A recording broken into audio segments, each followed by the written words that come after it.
A todos. Muchas gracias por conectarse nuevamente a las jornadas académicas de políticas públicas. En este panel tendremos al licenciado Martín Tetaz, quien es profesor de la Universidad Nacional de La Plata, es investigador y divulgador. Él nos va a dar la charla que trata sobre qué nos enseñan 80 años de la historia en la parte que es económica. Es un honor tenerlo, así que cuando quiera comenzar, está disponible. Necesito que me habilites, por favor, Fede, para compartir la presentación. Me tenés que poner como co-host para poder compartir la presentación, compartir la pantalla. Dale, ahí lo pongo, anfitrión. Muy bien. Y contame vos, Fede, cuánto tiempo tengo y vos me vas avisando cuando tengo que terminar, en todo caso. Dale, ¿te parece? Yo pensaba hacer una presentación me va a llevar cerca de 40 minutos, más o menos media hora, 40 minutos, y largar preguntas para que participara la gente. ¿Tenemos ese tiempo o no? Sí. ¿Sí? Bueno, entonces vamos a ver si... esperen un segundito. Tenemos que tildar esto para...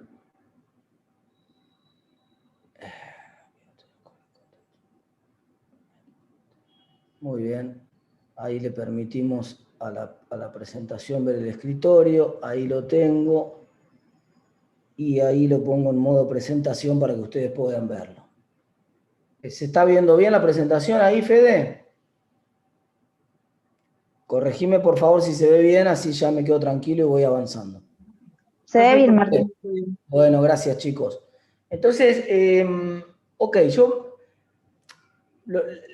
lo que voy a tratar de presentar hoy, o la idea que voy a tratar de presentar, es que Argentina tiene 6 problemas. En realidad son 4 probablemente, pero lo voy a mostrar en 6 diapositivas distintas. Después voy a hacer algunas propuestas, que son problemas estructurales de la economía argentina que se repiten una y otra vez y que explican esta crisis y tantas crisis como las que ha tenido Argentina en los últimos años, y que si nosotros no encaramos de lleno la solución de estos problemas estructurales de Argentina, vamos a volver a caer otra vez más. Para que ustedes se den una idea, en los últimos 70 años Argentina tuvo 15 crisis macroeconómicas severas. 15 crisis macroeconómicas implican una recurrencia de una crisis cada menos de 5 años, da la cuenta. O sea, prácticamente 5 años una crisis. Entonces, esto esencialmente es un problema casi endémico de la Argentina, y si nosotros no lo encaramos, no, vamos a volver a caer otra vez en este tipo de crisis. Esa etapa en particular es la etapa del día que salimos de la convertibilidad, 6 de enero del año 2002, pero podría ser de cualquier momento, porque hemos tenido tantas crisis como estas que empieza una nueva economía y ese tipo de etapa medio tremendista podría haber sido la de la semana que viene o la de cualquier momento de la economía argentina, ¿no? Un primer problema, y creo que acá radica buena parte de los problemas de Argentina, y este gráfico permite entender no solamente la economía, sino la política argentina también, es que nosotros confundimos los shocks transitorios como si fueran permanentes. Ahora me voy a explicar un poco mejor, pero déjenme poner esta idea como un título. Es decir, las economías del mundo, y la Argentina también, enfrentan shocks, enfrentan viento a favor y viento en contra. Y nosotros interpretamos esos shocks como cosas permanentes, sobre todo cuando esos shocks son positivos.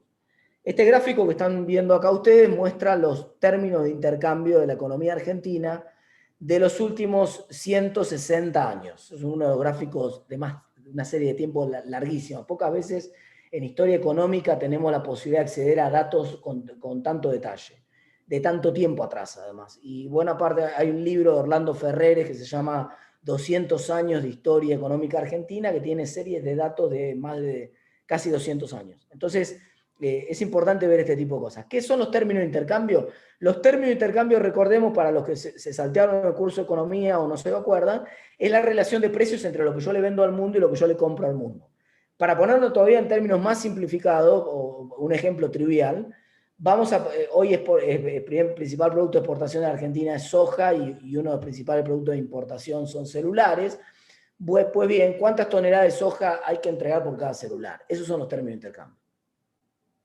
Cuando los términos de intercambio suben, es mejor, el viento está soplando a favor, lean soja 600, en otro momento de la historia no era la soja, el producto era el trigo, o era otro tipo, o la carne, u otro tipo de producto que exportaba Argentina, pero esencialmente, términos de intercambio que suben en este gráfico, lo que está mostrando es viento a favor. Es decir, precios buenos para los productos argentinos, o precios muy bajos para los productos que compramos nosotros en el mundo. Las dos cosas nos favorecen y son términos de intercambio a favor.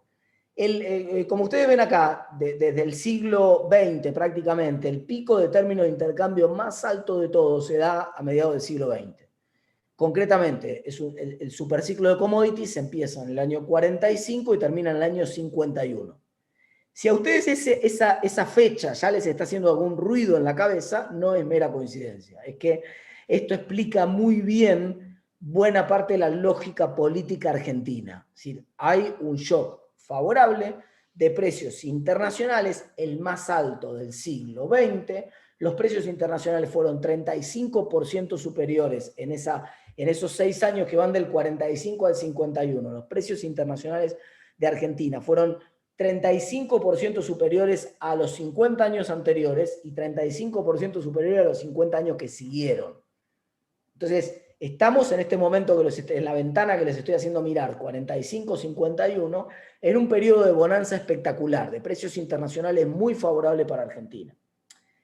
¿Qué pasa cuando los precios internacionales son muy favorables? Que obviamente entran muchas divisas.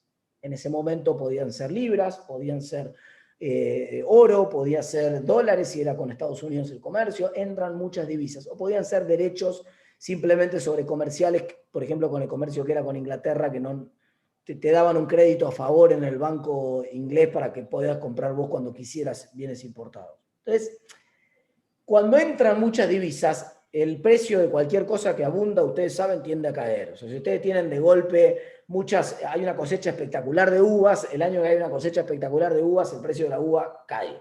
Con los tomates pasa lo mismo y con los dólares también pasa lo mismo. Entonces, cuando hay mucho ingreso de divisas, el precio de las divisas tiende a caer. Si el precio de las divisas cae, los salarios reales, ahora les voy a mostrar una relación en un gráfico que sigue para que lo vean, los salarios reales tienden a ser más altos. Es decir, la capacidad de compra de los salarios guarda una relación estrecha con el tipo de cambio real de un país, que la voy a sintetizar en una expresión muy simple.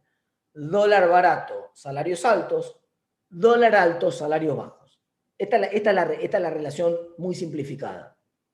Con lo cual, en la época de bonanza, en la cual están entrando muchísimos dólares a la Argentina, no solamente la economía argentina está empujada por los términos de intercambio y entonces puede crecer más rápido, sino que los salarios reales pueden crecer más rápido también. Entonces, no solamente el Estado argentino tiene muchos recursos y por lo tanto se ven posibilidades de gastar más, sino que el sector privado de la Argentina también tiene salarios reales más altos, está creciendo la economía y por lo tanto se envalentona y consume más. Y el punto que quiero hacer acá es que cuando eso pasa, nosotros tendemos a pensar que eso va a ser para siempre. Ahora voy a correr el tiempo, voy a hacer un flash forward como en las series de Netflix, y me voy a ir al último pico que tenemos en esta serie de acá, que es el pico de la década pasada. Es decir, esencialmente este es el pico mejor dicho, del año que empieza en el año 2004 prácticamente y se extiende hasta el año 2012. En esos 8 años, la Argentina tiene ahora el salto de precios internacionales más alto de los últimos 70 años, prácticamente. Hay que irse hasta ese ciclo anterior del 45 para encontrar otro ciclo tan alto. O sea que no es casualidad que le toca, otra vez, para interpretar políticamente lo que está pasando acá, no es casualidad que le toca, primero nace el peronismo con el primer superciclo de commodities y nace el kirchnerismo con el segundo superciclo de commodities. Como fenómenos políticos, no estoy negando ni el peronismo ni estoy negando el kirchnerismo. Lo que les estoy asegurando es que no hubieran sido lo que fueron. No hubiera sido el peronismo lo que fue en el 45 al 51 si no hubiera existido este superciclo de commodities, porque no hubiera podido sostener el shock de salarios reales tan altos que sostuvo, por ejemplo. No hubiera podido existir el kirchnerismo o no hubiera sido lo que fue si no hubiera existido la soja 600 tampoco, por ejemplo, por poner otro ejemplo. Ahora, otra vez vuelve a pasar el mismo fenómeno. Confundimos un shock transitorio, el de la soja 600, como si fuera permanente. Otra vez, soja 600 implica salarios muy altos. ¿Por qué? Porque los dólares son muy abundantes, entonces los términos, el tipo de cambio, el precio del dólar es muy bajo. Dólar bajo, salarios altos, se repite la historia. Y no solo se repite la historia, sino que el problema lo tenemos después. Fíjese, cuando se pasa el superciclo de commodities y viene la baja, cuando viene el viento en contra de los precios internacionales, ¿cómo hacemos? ¿De qué nos disfrazamos si nosotros hicimos una hermenéutica? Digamos, yo voy a postular que el primer peronismo es una hermenéutica de la abundancia, es decir, es una interpretación de la abundancia. De golpe la Argentina se vio inmersa en un superciclo de commodities espectacular, el más grande del siglo XX, y construyó una épica. Ok, también hay que asumir que podrían haber hecho otra cosa con esa abundancia. Y la verdad que nadie le quita el efecto redistributivo que efectivamente ocurrió en esa década respecto de qué se hizo con la abundancia. Pero concretamente, no podía ser sostenida esa abundancia cuando el superciclo de commodities pegó la vuelta. Y por lo tanto se plantea un problema, que es el planteo que enfrentó al peronismo con los sectores sindicales en el año 52, que generó la huelga de los ferroviarios, que generó el ajuste fuerte del año 52. Es decir, el gran dilema de, bueno, ¿y ahora de qué nos disfrazamos si nosotros planteamos que todo esto era porque los trabajadores se lo merecían, era derecho de los trabajadores, pero ahora no podemos sostener los niveles de salarios reales tan altos que teníamos? Entonces, uno de los problemas centrales de la Argentina es que como nosotros le hicimos creer al pueblo que cuando el viento estaba a favor y la soja era 600, los salarios eran altos porque nosotros éramos un fenómeno, después tenemos que tratar de disimular cuando se da vuelta el viento. ¿Y que tenemos que tratar de disimular cómo lo hacemos? Sosteniendo el precio del dólar la mayor cantidad de tiempo que podamos. Porque cuando esto se da vuelta, muchachos, cuando los términos de intercambio empiezan a caer acá, a partir del año 51, y cuando empiezan a caer los términos de intercambio acá, a partir del año 2013 en adelante, 2012, 2013 en adelante, esencialmente dejan de entrar dólares a la Argentina, entran menos dólares. Y al entrar menos dólares, el precio del dólar tiene que subir. Pero que el precio del dólar tenga que subir se llama devaluación, ya lo saben, y la devaluación hace que los salarios reales sean más bajos. Pero si nosotros le dijimos a Argentina que los salarios reales eran altos para siempre, porque había llegado un movimiento político que había cambiado la lógica distributiva de la Argentina y que ahora los salarios reales eran para siempre, ¿cómo le explicamos que ahora eso no va a ser más posible? Un problema que no es exclusivo de Argentina. En toda América Latina, la salida del superciclo de commodities generó crisis de representatividad y crisis política en muchos de los países. En Bolivia, sin ir más lejos, le va a tocar ahora al MAS hacer su propio ajuste. ¿Por qué? Porque en Bolivia pasó una cosa similar. Precio de producto de exportación, barril de petróleo a $140, no vale más 140. Ahora vale 40 el barril de petróleo. ¿De qué se disfrazan? No, tratan de sostener el dólar en el mismo nivel que tenían antes. Y entonces, como tienen un dólar artificialmente muy barato, la gente, ustedes ya saben, si ustedes ponen muy barato algo, se lo pelan. Si ustedes ponen muy barata la botella de vino en la góndola del supermercado, la gente se va a llevar toda la botella de vino. Acá pasa lo mismo. Ustedes ponen los dólares muy baratos en la reserva del Banco Central, la gente se lleva todos los dólares del Banco Central. Por eso, el primer peronismo entregó $100 en el Banco Central y el segundo superciclo de commodity que estoy viendo sobre el final de la década pasada también entregó sin reserva en el Banco Central porque se enfrentó en el mismo problema. Sí, en ambos casos se revierte el superciclo de commodities y el gobierno que está, el que está a cargo del gobierno, el partido político que está a cargo del gobierno, dice, vamos a hacer de cuenta que acá no pasó nada. Que el ajuste lo haga el que sigue. Y le vamos a decir que es porque son unos ajustadores, pero que esto nosotros, si nos hubiéramos quedado nosotros, esto seguía como si la soja tuviera 600 para siempre. Entonces, acá aparece el primer problema de Argentina. Confundimos shock transitorios con shock permanentes. Y por lo tanto, para sostener la pantomima de que siguen siendo altos los salarios reales cuando ya no es abundante el ingreso de dólares, y por lo tanto ya no es tan barato un dólar en Argentina, mantenemos artificialmente barato el precio del dólar. Y cuando dejamos artificialmente barato el precio del dólar, pasan dos cosas. Nos pelan toda la reserva que tenemos hasta que ponemos un cepo. Este cepo que ustedes están viendo ahora en Argentina no es la primera vez que pasa. Si ustedes van a la historia, el primer cepo se puso en Argentina en el año 31, cuando empezó la Gran Depresión y se cerró el mundo y se nos cerró el comercio internacional. El segundo gran cepo se puso en el año exactamente 51, 52. Entre el año 52 y el año 55 nosotros tuvimos una brecha promedio de 200%, más alta de la que tenemos ahora inclusive. Más alta de la que tenemos ahora. Y después cuando se acabaron los dólares de vuelta en el segundo superciclo de commodity que les acabo de mostrar, el gobierno hizo exactamente lo mismo, puso un super cepo de vuelta, el cepo anterior de Cristina. Y en el medio, en este último gráfico, es el último comentario que voy a hacer sobre este último gráfico, ustedes ven que acá también hay otro pequeño boom o superciclo de commodities en la década del 70 que se cortó muy rápido. Fue solamente este piquito de acá. Y ese esencialmente es el segundo peronismo, es el fenómeno que terminó en el Rodrigazo porque se acabó muy rápido el dólar abundante, sobrevino el shock petrolero de los 70 y el principal producto de importación de la Argentina era el petróleo, colapsamos absolutamente, fue muy rápido ese superciclo. Pero los dos superciclos grandes de la Argentina, 45-51 y 2004-2012, tienen una estructura muy parecida. En ambos casos, el Estado por un lado y la sociedad por el otro lado quisieron hacer de cuenta como que el shock, o confundieron un shock transitorio como si fuera permanente, y les costó después horrores ajustarse a la realidad de los nuevos precios internacionales. Este segundo gráfico que les estoy mostrando acá es de un artículo de Rapet y Gerchunov, dos profesores muy destacados de economía, en el caso de Gerchunov además un historiador económico muy importante, que muestra esencialmente la relación que les contaba antes, claro, ahora se las estoy documentando y se las estoy mostrando, entre el tipo de cambio real y los salarios reales. En particular en este gráfico la participación asalariada, que es la forma de captar el salario real, está invertida para que se vea que van de la mano. Y van de la mano casi, les digo, como dos novios adolescentes, que vieron que no, entran juntos hasta el baño, ¿no? Se separan muy poquito, 15 minutos, y después se vuelven a juntar. Sistemáticamente, en un momento de la historia, y este es un gráfico que estoy viendo del año 35, estoy viendo casi 80 años de historia económica en este gráfico, y en esos 80 años de historia económica lo que estoy viendo es que sistemáticamente dólar alto implica participación de los trabajadores en el ingreso alta. Y dólar bajo, perdón, al revés, dólar alto, dólar caro implica participación de los trabajadores en la renta baja. Y dólar barato, dulce, plata dulce, implica participación de los trabajadores más alta.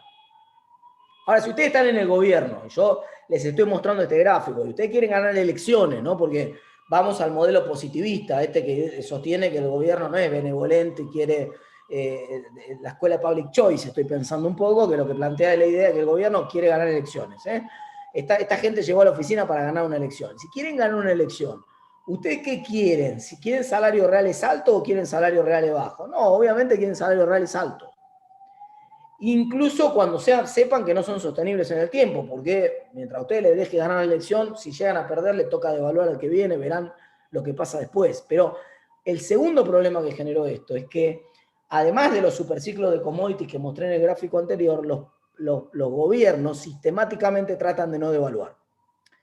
Como los gobiernos tratan de no devaluar y tratan de mantener lo más barato que puedan el dólar durante su gobierno, porque eso les permite salarios reales más altos, y eso por lo tanto les asegura un mejor resultado electoral, entonces las devaluaciones cuando se producen son mucho más violentas. Los desequilibrios del sector externo de la economía argentina, que están reflejados en el precio del dólar es en alguna medida el termómetro del equilibrio del sector externo. Cuando el sector externo se desequilibra, el precio del dólar sube, cuando el sector externo se equilibra, el precio del dólar baja. Entonces, el termómetro ese del dólar, cuando yo lo mantengo artificialmente pisado, lo mantengo artificialmente bajo, hace que el precio que tiene que corregir el desequilibrio externo no funcione. Y cuando el precio no funciona durante un tiempo, el desequilibrio se hace más grande. Esencialmente, este es el segundo problema grave de la economía argentina. Las políticas públicas profundizan los desequilibrios en Argentina. Profundizan los desequilibrios porque su lógica es electoral, porque la lógica electoral les permite ganar elecciones y mantienen salarios reales altos, y porque mantienen salarios reales altos manteniendo el tipo de cambio artificialmente más bajo. Entonces mantienen el dólar barato, ganan elecciones, pero prolongan las crisis, hacen que sean mucho más violentas luego las devaluaciones porque acumulan desequilibrios mucho más grandes. Voy a un ejemplo simple para que se entienda y para que todo el mundo comprenda qué punto quiero hacer acá. Si un país está teniendo problemas para generar divisas y empieza a tener un desequilibrio en el sector externo, el tipo de cambio empieza a subir, el dólar se pone más caro, de manera automática. Esto pasaría en una economía en la cual no se meta mucho el gobierno. El tipo de cambio empieza a subir. Entonces, si el tipo de cambio empieza a subir, le da una señal a los productores y a los consumidores. Al productor de bienes transables, al que produce esos bienes que se pueden exportar, le dice, loco, ponete a fabricar esto que acá se gana más plata. Y al consumidor de esos bienes le dice, che, mirá, no compres perfume importado, no te vayas a Miami, quédate de vacaciones acá, porque andate a Pinamar, porque este verano está carísimo, hay que ahorrar divisas. Entonces, el propio tipo de cambio al subir corrige el desequilibrio del sector externo y hace que esa suba no tenga que ser tan violenta. Pero si yo lo tengo agarrado de los pelos al precio del dólar, y cuando me están faltando dólares en la economía, yo le digo a la gente, ¿vos te querés ir a Miami? Anda tranquilo a Miami, hay dólares baratos. O voy a poner un ejemplo más bueno, más mejor casi digo. Voy a poner un ejemplo más actual, de ahora. Hay problemas con las divisas ahora nuevamente en Argentina. Otra vez tenemos problemas con las divisas. Pero hasta por ahí no más. Porque si ustedes se quieren comprar un BMW o un Mercedes último modelo, no hay ningún problema. Para ustedes hay dólar de 80. Vamos, para el resto de la gente no. Pero para ustedes, si se quieren comprar un auto importado, hay dólar de 80 en Argentina. Entonces, obviamente, ¿qué mensaje me está dando ese dólar pisado comercial a 80 que el gobierno lo tiene artificialmente más bajo? ¿Qué mensaje me está dando? Mira, loco, comprate el Mercedes ahora. Comprate el BMW ahora, comprate todo lo que puedas importado ahora, porque va a durar poco esto, se acaba la promo, es una promo, aprovechala ahora. Entonces se agrandan los desequilibrios. Y cuando se agrandan los desequilibrios y hay que corregirlos después con el tipo de cambio, la devaluación resulta más violenta. Y entonces las crisis económicas de la Argentina, que yo les conté 15 crisis macroeconómicas en los últimos 70 años de la economía argentina, 14 de esas 15 fueron con devaluaciones violentas. La única crisis grande de la Argentina que no tuvo una devaluación violenta fue el efecto tequila en el año 94-95 porque estábamos en convertibilidad. Entonces no se podía devaluar. Pero después en todas las otras crisis de mega devaluación en el medio. Y cuando hay una mega devaluación en el medio tenemos un problema más grande porque se rompen muchos contratos en la Argentina, mucha gente cae debajo de la línea de la pobreza. Además después el rebote no es simétrico. Es decir, cuando usted tiene una crisis cae muchísima gente abajo de la línea de pobreza, pero después cuando la economía empieza a crecer no salen todos.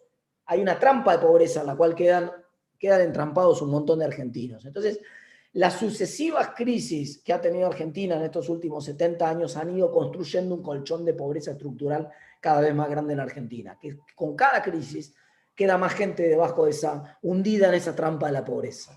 Y uno de los responsables más importantes, el segundo que estoy marcando acá, es la persistencia de los gobiernos en querer postergar los ajustes del sector externo de la economía argentina.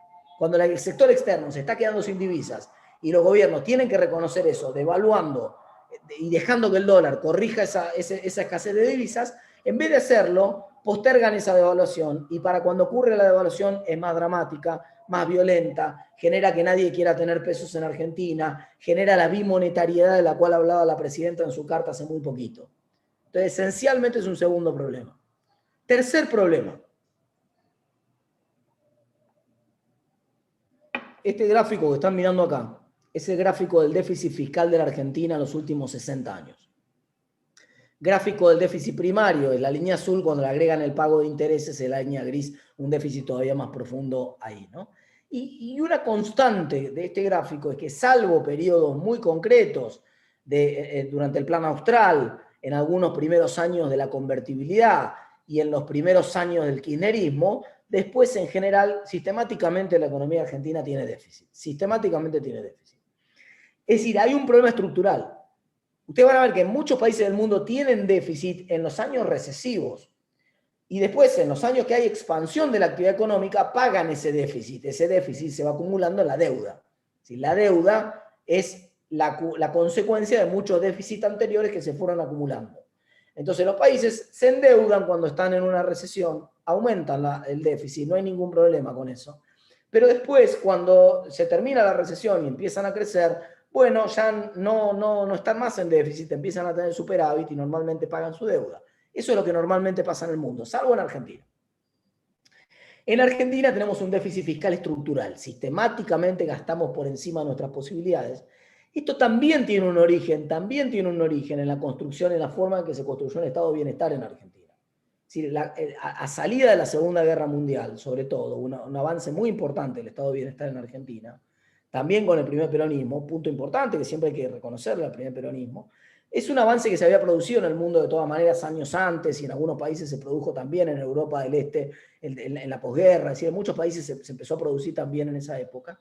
La famosa emergencia del estado bismarckiano, de los estados de bienestar, es una emergencia que tiene el problema en Argentina de que nunca nos pusimos de acuerdo en cómo financiarla. En el mundo en general, el avance del estado de bienestar vino de la mano de una reforma tributaria importante en la cual se zanjó la puja distributiva de ver quién iba a pagar ese crecimiento de ese estado de bienestar.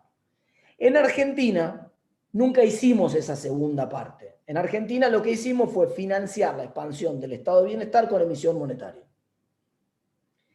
Y particularmente lo hicimos en un momento en el cual, como acabo de mostrarles, estaban creciendo los salarios reales en Argentina. Y esto fue un problema grave, un problema gravísimo. Porque en el imaginario popular se creó la idea de que la inflación no era tan mala. No era tan mala, porque, bueno, en cualquier país del mundo, un presidente que tiene 15% de inflación no puede ganar las elecciones. En Argentina sí. En Argentina vos podés ser reelecto con 20% de inflación. Inclusive puede ser reelecto, el kirchnerismo llegó con 3% de inflación y ganó las elecciones su mujer, Néstor, su mujer la ganó con 25% de inflación. Esto no pasa en casi ningún país del mundo. Yo no conozco ningún antecedente donde pase esto. Vos llegás sin inflación y en tu gobierno vuelve la inflación altísima, arriba del 20%, en general te echan a patadas. Pero en Argentina no. ¿Por qué en Argentina no sucede eso? Porque en Argentina el primer peronismo mostró que puede haber inflación sin que caigan los salarios reales. Esencialmente convivieron el crecimiento de la inflación y el crecimiento de los salarios reales en el nacimiento de la inflación en Argentina. Argentina no había tenido hasta la década del 40 inflación sistemática. Empieza a tener emisión para financiar el déficit de manera sistemática e inflación sistemática a partir del año 45 en adelante, 45-46. Entonces, y no es una fijación mía con la época, son los datos de la realidad. Los datos son sagrados, después interpreten lo que quieran, pero son los datos de la realidad. Entonces, ahí aparece un tercer problema de la economía argentina. Es decir, hay lo que yo llamo la ilusión fiscal y la ilusión monetaria. La ilusión fiscal es la idea esta de que el Estado lo puede pagar, que lo pague el Estado. No pasa nada, ¿no? Ahora está la discusión de las tarifas en Argentina. Una cosa increíble, porque la lógica más absoluta y más obvia es que cada uno tiene que pagar lo que consume. Pero en Argentina, la clase media y media alta defiende que el Estado le pague la luz y el gas, lo cual es una barbaridad, sobre todo teniendo 40% de pobres, pero no importa. Lo defendemos, ¿no? Está bien que pague el Estado. Y el argumento es, bueno, que pague el Estado este gasto, como si el Estado tuviera una generación, generara riqueza, el propio Estado, ¿no? Entonces hay un problema ahí, la ilusión fiscal, la idea de que el Estado puede pagarlo, no es el Estado, somos nosotros los que lo pagamos. Entonces hay un problema ahí, tenemos déficits crónicos y esos déficits crónicos nos generan los dos grandes problemas que vimos en los últimos años en la economía argentina. Cuando hay acceso a los mercados financieros, financiamos ese déficit crónico con colocación de deuda. Y entonces caemos tarde o temprano en un default, porque como el déficit es permanente, no lo podemos pagar, tarde o temprano no lo podemos pagar. Cuando no tenemos acceso a los mercados financieros internacionales, lo financiamos con la maquinita, lo financiamos emitiendo. Pero entonces caemos en inflación permanente y en una crisis de inflación alta. Entonces Argentina se va turnando a ver si la crisis es de default, a ver si es de hiperinflación o de inflación alta o de devaluación, pero ineluctablemente aparece uno de esos dos problemas en el camino y esto centralmente sucede porque sistemáticamente gastamos por encima de nuestras posibilidades. Y esto es el tercer gran problema de la economía argentina. Obviamente... Martín, te interrumpo un segundo. Sí. Nos quedan 5 minutos y te pueden realizar las preguntas porque a las 19 tenemos otro panel. Bueno, perfecto, perfecto. Obviamente esto está muy vinculado al problema central de la Argentina, que es que nosotros pensemos en dólares. No es que nosotros tenemos un chip argentino distinto, o hay un problema idiosincrático, o es la cultura, o tantas otras cosas como muchas veces se dice. Es la simple consecuencia de los sistemáticos shocks devaluatorios que estamos mostrando acá. Cada pico que están viendo este electrocardiograma que figura acá arriba es esencialmente una devaluación. Esta, por supuesto, la más grande de todas, una de las más grandes de todas, las otras, pero cada pico de este que están viendo acá es una devaluación. Y cada pico de ellos explica por qué la Argentina piensa en dólares y por qué la Argentina ahorra en dólares. Porque sistemáticamente estos problemas que acabo de contar antes nos generan una recurrencia de episodios de devaluaciones en Argentina. Cuarto problema, tenemos sesgo exportador, anti-exportador sistemático. Nos faltan dólares porque sistemáticamente penalizamos a los que generan dólares. En todos los países del mundo se los promociona, nosotros le ponemos impuestos a la gente que genera exportaciones. Quinto y último problema, y ahí voy a hacer una sugerencia, una propuesta y voy a abrir las preguntas. Quinto y último problema que voy a mostrar acá.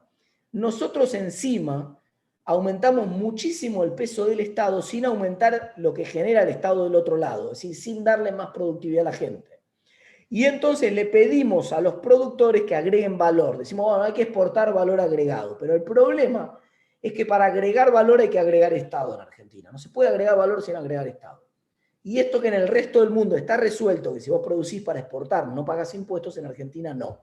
En Argentina, si vos producís para exportar, pagás impuestos igual. O sea que si yo quiero agregar $1 de valor, tengo que agregar $1 de impuestos también. Y eso no me lo paga nadie en el mundo. Entonces, Argentina automáticamente tiene un problema para exportar. Entran menos dólares a la economía y como entran menos dólares los salarios reales, entonces son sistemáticamente más bajos en Argentina. El esfuerzo por agregar Estado, cada vez que nosotros agregamos valor, genera salarios reales más bajos de manera estructural y permanente en el país. Insisto, y hago el punto muy claro acá, el esfuerzo o la obligación de agregar Estado cada vez que nosotros agregamos valor nos genera el problema de menor ingreso de divisas para el país, lo cual hace que tengamos sistemáticamente un tipo de cambio más alto del que normalmente tendríamos, un dólar más caro del que normalmente tendríamos, y por lo tanto que los salarios reales en Argentina sean más bajos de los que serían en un escenario en el cual no agregáramos tanto Estado cuando tratamos de producir. Dejo esta filmina como última filmina para que la vean. Hay una serie de propuestas que aparecen ahí, que las voy a resumir muy resumidamente, pero bueno, ahí están las propuestas, las voy a dejar para que le puedan hacer una captura de pantalla y después las tengan o las discutimos en todo caso ahora cuando aparecen las preguntas, cuando se habilitan las preguntas. Pero esencialmente nosotros necesitamos romper estos problemas que mencioné yo antes. Necesitamos generar alguna suerte de fondo anticíclico como hicieron los noruegos para que cuando venga el próximo boom de precios de intercambio que algún día va a venir, otra vez no cometamos el error de creer que es para siempre. Y lo ahorremos. Y lo usemos después, lo dividamos a lo largo del tiempo o lo usemos para aumentar nuestra capacidad de generar riqueza. Segundo, tenemos que terminar con los impuestos a la producción y con los impuestos a las exportaciones. Tercero, necesitamos real independencia del Banco Central, no la pantomima que tenemos ahora. Necesitamos un Banco Central que funcione como los jueces, que tengan permanencia en el cargo, que no los pueda echar el presidente, que duren, que no le pase lo que le pasó a Redrado, por ejemplo, pero que tampoco sea el mejor amigo del presidente como pasó con Sturzenegger tampoco. O sea, que sea realmente independiente el Banco Central, elegido por 2/3 partes del Congreso, es mi propuesta concreta, una mayoría especial del Congreso que elija el directorio del Banco Central y que solamente ese directorio dure vitalicio mientras dure su buena conducta como los jueces, a menos que otros 2/3 del Congreso se junten para remover ese Banco Central. Le damos una suerte de parlamentarismo a la política monetaria en Argentina.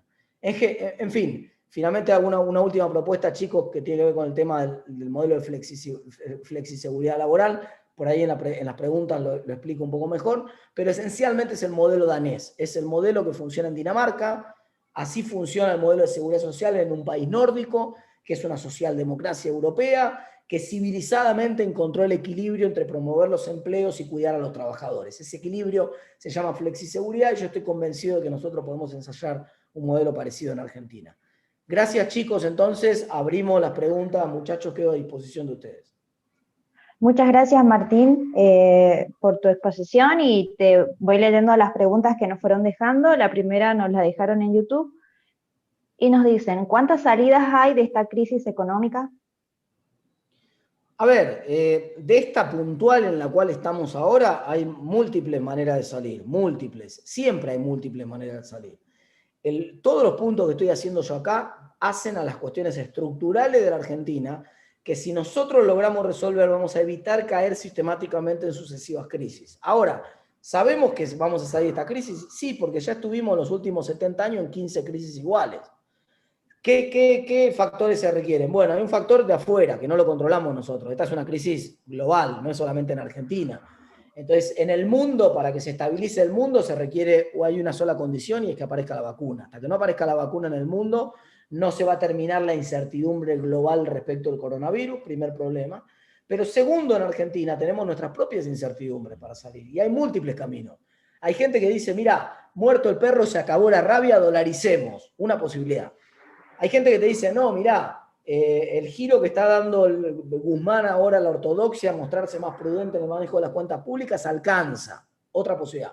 Hay otros que te dicen, desdoblemos el mercado de cambios y dejemos un dólar financiero que se maneje más libremente y un dólar para el comercio que esté más administrado. Otra posibilidad. Quiero decir, hay múltiples enfoques como para salir de una crisis de corto plazo. Sabemos que vamos a salir, todas las crisis en Argentina son transitorias, pero insisto, si no encaramos estos temas que estoy planteando acá, vamos a tener una más dentro de 4 o 5 años de vuelta. Bien, ahí nos van dejando preguntas al chat. Lautaro Horno nos pregunta, ¿cómo afectó a la moneda nacional que se dejara de usar el respaldo en oro? No, es que no se deja de usar el respaldo en oro. A ver, una cosa, tal vez la pregunta refiere al patrón oro, a la época en que se usaba patrón oro. En algún momento Argentina tuvo una suerte de convertibilidad, patrón oro, que no duró todos los años, porque en la crisis del 90 se interrumpió, pero esencialmente entre el 90, 1890 y 1930 hubo casi 40 años de convertibilidad o pseudo convertibilidad en Argentina. Después también el radicalismo la flexibilizó un poco esa convertibilidad. Pero en algún momento funcionó esa convertibilidad, y cuando obviamente vos tenés convertibilidad no tenés inflación. Entonces, ¿cómo afectó a la moneda? Y bueno, lógico, cuando vos estás atado a otra moneda o a un patrón firme, eliminas la inflación en Argentina. Si Argentina fuera hoy a una dolarización o se atara otra vez a un patrón fijo como el oro, por supuesto eliminaría la inflación automáticamente. El problema, y lo vemos en Ecuador, por ejemplo, y lo vimos en Grecia en el año 2008, el problema es que no alcanza con eso. Argentina es muy indisciplinada desde el punto de vista fiscal, como para ir a una solución tan dura como un patrón oro o como una convertibilidad. Entonces, ese esquema, dolarización, patrón oro, convertibilidad, no evita que vos tengas un default.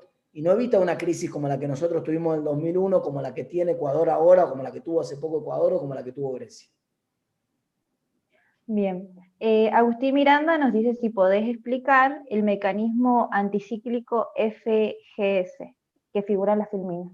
Claro, bueno, ¿qué hicieron los noruegos? Los noruegos, es fascinante la historia del fondo anticíclico noruego. Los noruegos en la década del 90, cuando el barril de petróleo salía a $15, no valía nada el petróleo, no valía nada, te lo regalaban, $15 salía el barril de petróleo.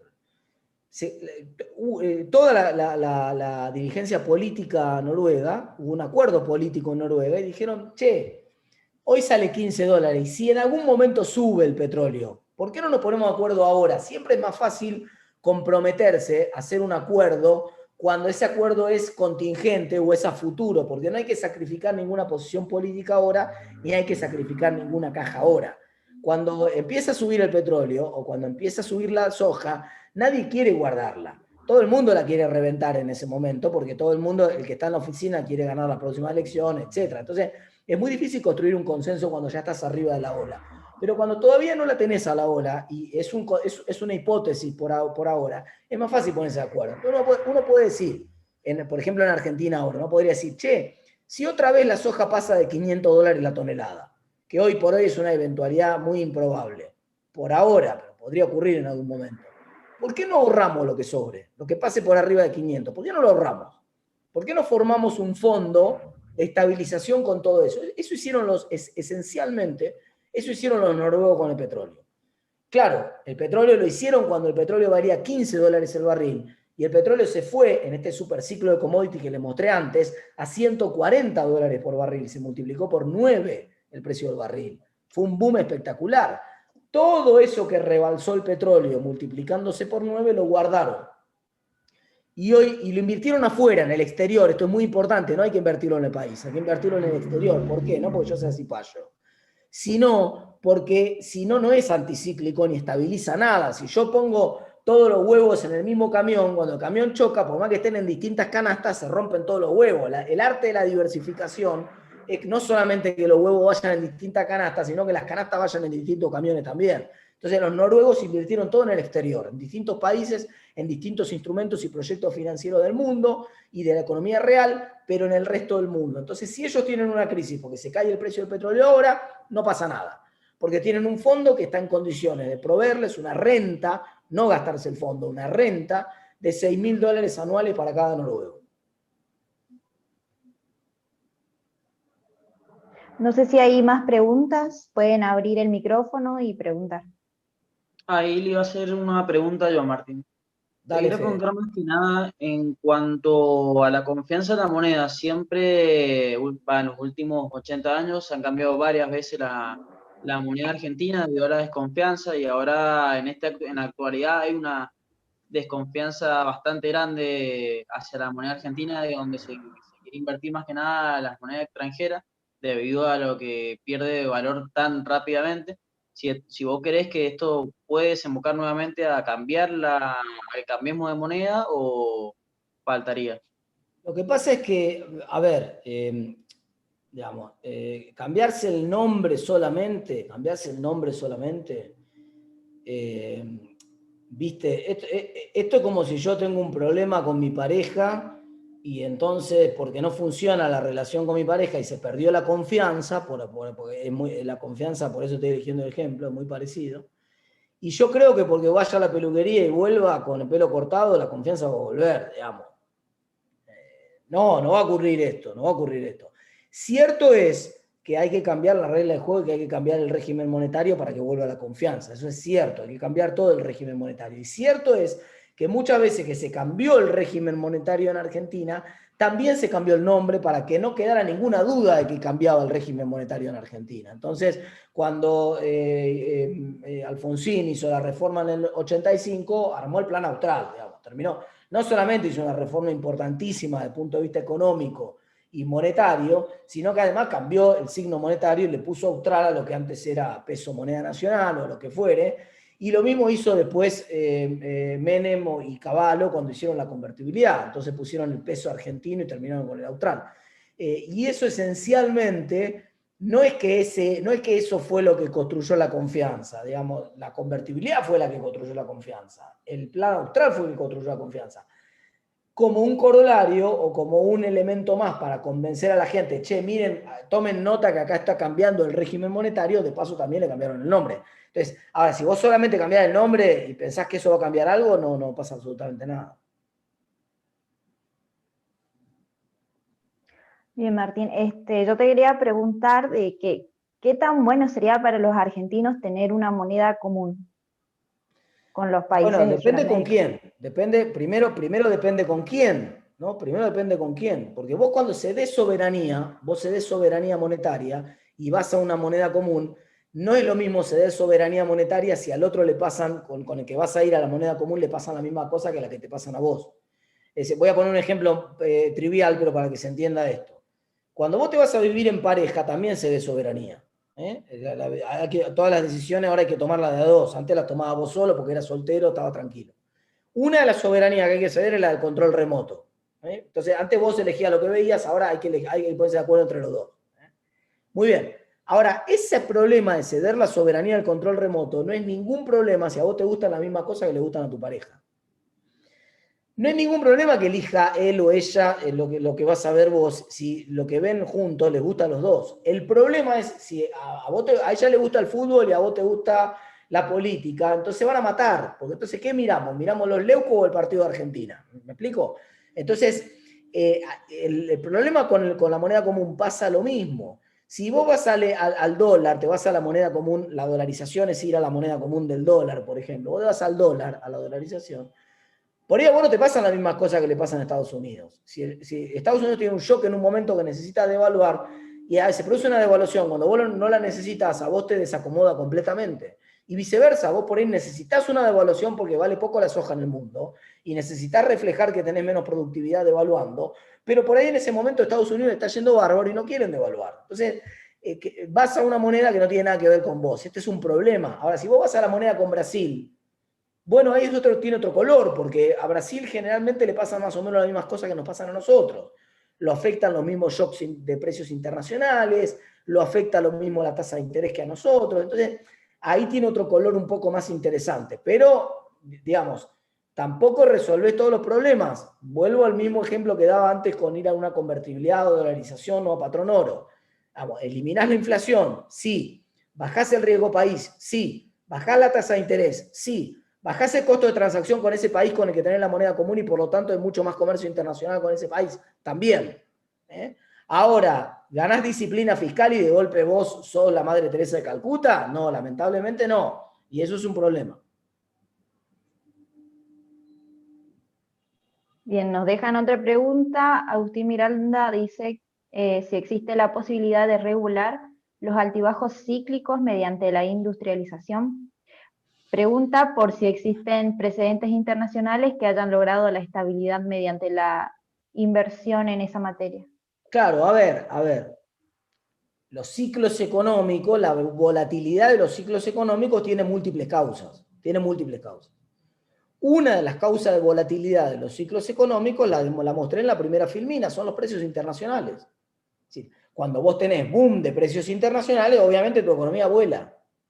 Y cuando los precios internacionales se van al tacho, obviamente tu economía se va al tacho también. Ahora, esa dependencia que vos tenés de los precios internacionales es mucho más grande cuando vos sos un país poco industrializado. Porque los precios internacionales son mucho más volátiles en materias primas que en bienes manufacturados. La soja pasó de salir 150 en la década del 90 a salir 600 en la década anterior, a salir ahora 400 y 300 hace 2 años atrás. El petróleo pasó de salir 15 en los 90, a salir 140 en el 2008-2009, a salir ahora $40 de vuelta. Mucha volatilidad tiene. En cambio, si vos me decís el precio de un auto, que es una manufactura, para poner un bien manufacturado, el precio de un auto nunca tuvo tanta volatilidad. El precio de un auto sale más o menos lo mismo. Sí, puede ser que esté un poco más barato ahora por la emergencia de la industria china, etc. Están un poco más baratos los autos ahora que hace 20 años atrás. Pero no rebotan así. Y entonces, al tener menos volatilidad los precios de los productos industriales, hay menos volatilidad externa. Ese es un buen punto a favor de un mayor proceso de industrialización, ¿verdad? Entonces, en la medida que vos te industrializás un poco, entras en un escalón de precios que son menos volátiles. Otra posibilidad es diversificar un poco más el comercio. Entonces, vos no tenés por qué estar solamente comerciando. Por ejemplo, te pongo un ejemplo. Si vos exportás servicios basados en el conocimiento, los servicios basados en el conocimiento son mucho menos volátiles que la soja. Si vos exportás turismo, el turismo es mucho menos volátil que la soja. Si vos exportás servicios financieros, por ejemplo, como hace Panamá, o como hacía Londres, o como hace Frankfurt, bueno, entonces los servicios financieros son mucho más estables que lo que puede ser el precio de la soja. Hay múltiples diversificaciones productivas que te llevan a esquemas de más estabilidad que el de las materias primas, obviamente. Bien, creo que ya no hay más preguntas. Vamos cerrando. Gracias, Martín, por haber participado de las segundas jornadas académicas. Ha sido muy buena tu exposición y creo que por parte de la organización te agradecemos y esperamos que estés participando próximamente en alguna otra actividad que estemos haciendo. Bueno, muchas gracias, chicos, y nos vemos en la próxima y ojalá que sea presencial. Siempre es un hermoso lugar para ir, así que esperemos que sea presencial. Nos vemos. Sí, esperemos que se pueda.